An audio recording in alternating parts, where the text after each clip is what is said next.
जरा लोग कह रहा बा अश्लीलता। अश्लील केहू भाषा खातिर उचित नहीं थे। गीत के यही भाव बा कि भोजपुरी अश्लील मत गाई, अश्लीलता से एकरा दूर करी, साफ सुथरा गाई। क्षेत्रीय भाषा में भोजपुरी एगो ऐसा भाषा बा जेमे एगो अर्थ कहे खातिर कतना शब्द बा, लेकिन ओकरा बावजूद भी लोग शोहरत के फेर में, पैसा के फेर में एकरा के एकदम बदनाम कर देले बा। आई सुनल जाओ, गाना के माध्यम से अनुरोध बा। ए भाई भोजपुरी अश्लील न गावा, नाही कराया अपमान। हे भाई भोजपुरी अश्लील न गावा, नाही कराया अपमान। हे भाई भोजपुरी अश्लील न गावा, नाही कराया अपमान।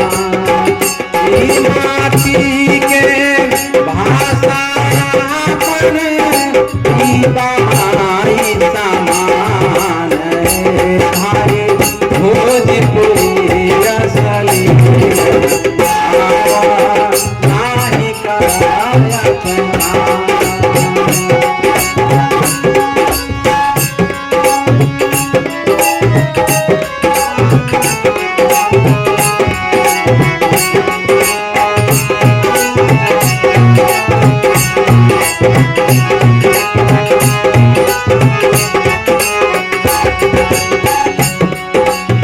भोजपुरिया खातिर यही भाषा में भइले जनमा, यही में भइला सयान। जितना अश्लील गावे वाला लोग बा यही भाषा में ओकर जन्म से लेके सयान तक परिवर्ष भइल, ओकरा बावजूदो उन लोग के ही हाल बा।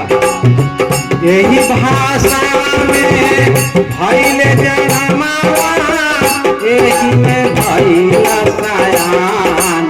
हे भाई पूर्वज के बा जुगावल थाती, एकर कर सम्मान। हे भाई पूर्वज के बा जुगावल थाती, एकर करी सम्मान।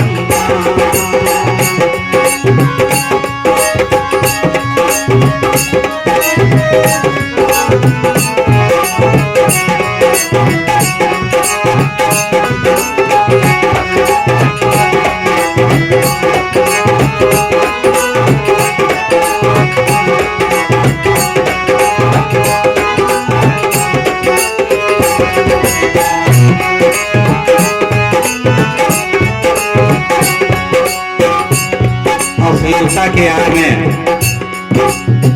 लोभ लालच बा।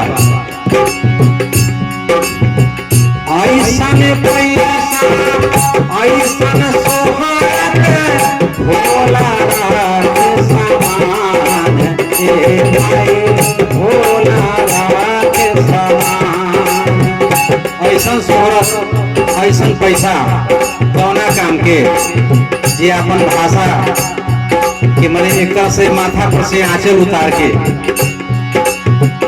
ऐसन पैसा ऐसन सोहरत भोला के समान।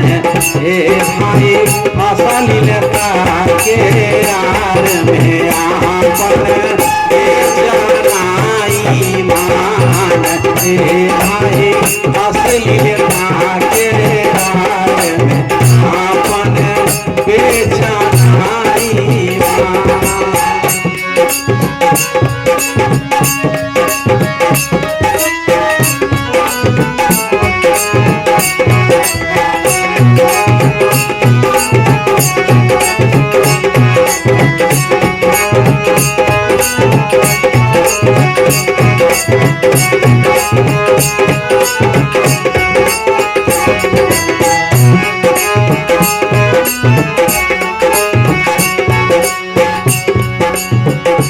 यही भोजपुरी भाषा में महेंद्र मिश्र के सब लोग जाना था, भिखारी ठाकुर के सब लोग जाना था। ये लोग कोई पूर्वी के जनक बा, कोई भोजपुरी के शेक्सपियर बा, का वो लोग अश्लील गौले रहे ना, लेकिन आज भी प्रसिद्ध बा, आज भी पीढ़ी दर पीढ़ी लोग नाम जानत रही। गवले महेंद्र गवल भिखारी जाने ना उनका जहान।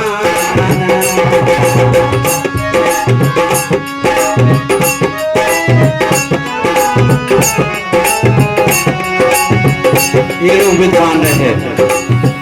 गवलन महेंद्र गवलन भिखारी जाने ना उनका जहान। ए भाई कहाँ के तू पढ़ल पंडितवा असलियता के दीवान। ए भाई कहाँ के तू पढ़ल पंडितवा असलियता के दीवान। ई माटी के भाषा पर बाटे मारी समान। ए भाई भोजपुरी असली है गावा नाही कराया अपमान। ए भाई भोजपुरी असली है गावा नाही कराया अपमान। नाही कराया अपमान। नाही कराया अपमान।